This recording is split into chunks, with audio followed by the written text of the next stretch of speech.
Loin des capitales et des circuits touristiques classiques, se dresse le gardien silencieux de notre histoire.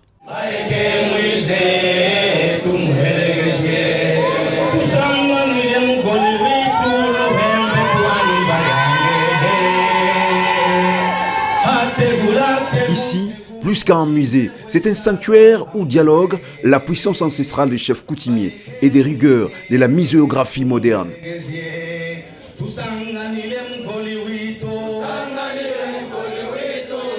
Au cœur de la cour royale, il y a le musée du royaume.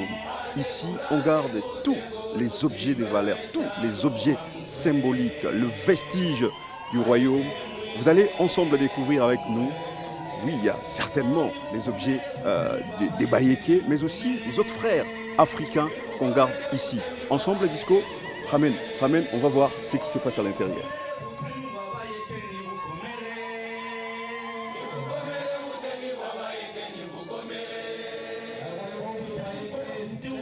À la cour royale de Bunkea, le musée royal est les gardiens des vestiges. Objets ancestraux, régalia d'autres royaumes partenaires ou conquis, tout un pan de l'histoire est préservé ici. Et l'on découvre avec surprise que la tradition la plus forte s'accommode parfaitement d'une scénographie moderne.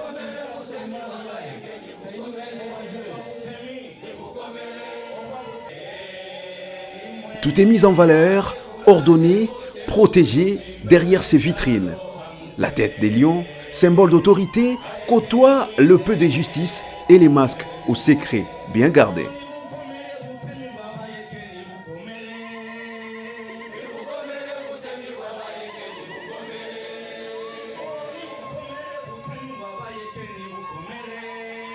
Les musées est remarquablement fourni, chaque objet racontant à sa manière le faste, le pouvoir et les rites des cours royales. Pour nous expliquer la philosophie de ces lieux et son importance, nous avons rencontré les chargés du tourisme et de la culture pour la cour royale. Je crois que ce musée ici, il est né de la vision de Sa Majesté, le Mwami Mwenda Bantu, Kaneranera Masuka, Godefroy Junior. Et donc, c'est qu'au-delà de l'histoire immatérielle, celle qui se transmet, si vous voulez bien, par des danses qui se racontent comme ça.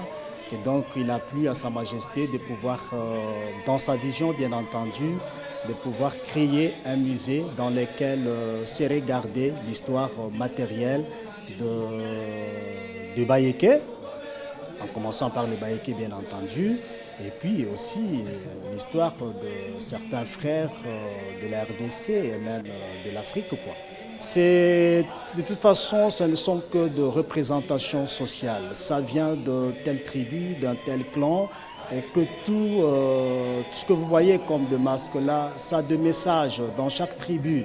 C'est vrai, dans cette diversité culturelle-là, dans ce métissage culturel-là, il y a tout ce qu'on peut prendre de l'autre, eux recevoir une certaine éducation dans ce qu'on reçoit. Vous pouvez avoir peut-être une machette, je vois il y a des sabres ici qui viennent du Tchad, je crois, Touareg, de Mali plutôt.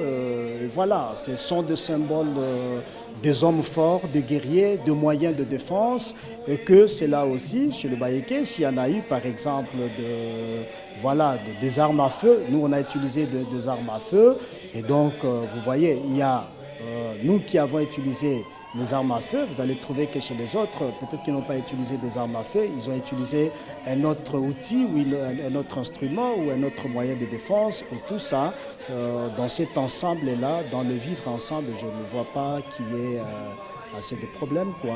Tout simplement que l'Africain est identifié par quelque chose, et donc voilà, en tant qu'Africain, c'est tout à fait normal que cela nous accompagne, quoi, dans notre vie. Oui, donc peut-être que c'est l'homme blanc qui nous a divisés, ou en réalité nous sommes pratiquement les mêmes. Il y en a certains, pas seulement en RDC, qu'on a connu ce mouvement-là. Aujourd'hui, vous êtes journaliste, peut-être vous savez mieux que moi, peut-être. vous allez en Angola, vous trouverez des Congolais, des Tchoko, des Rondes. Vous êtes, c'est pas moi, au Cameroun, vous trouverez les gens de Bandundu. Donc vous voyez que c'est à cause peut-être de cette conférence internationale de Berlin qui nous divisa ce jour-là. Et voilà, et donc c'est tout à fait normal.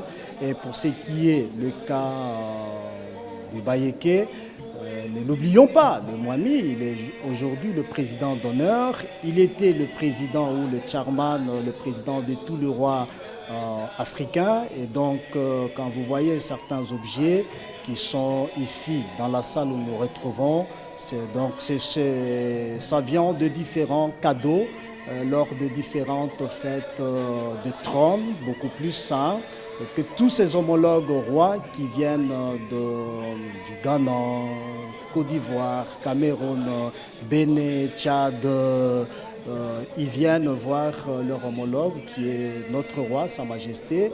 Et vous savez, dans la logique de la tradition, on ne va pas chez le roi ou chez son frère, mais vide. Et c'est pour ça que lui aussi, pour essayer de garder cela, voilà, et donner de la valeur, voilà, en ayant l'idée de pouvoir créer ces musées et que tous ces objets-là, voulez-vous qu'on les mette, voulez-vous qu'ils les mettent où? Et donc c'est dans un musée pour essayer de les mettre ensemble à travers tous ces objets que lui reçoit le jour où il fête, à l'occasion de la fête du trône, ou peut-être aussi à l'occasion où le Mwami Msiri a été assassiné. C'est une fête d'ailleurs que nous allons célébrer d'ici 2 semaines, le 20 décembre de chaque année. Le Bayéké célèbre la mort du Mwami Msiri. Un pont entre les époques, voilà peut-être la meilleure définition de ces musées royaux. À Bunkéya, on préserve avec la poussière sacrée de l'histoire sans jamais craindre la lumière de la modernité. Pour Patrimoine Vivant, je vous salue de la cour royale de Bunkéya.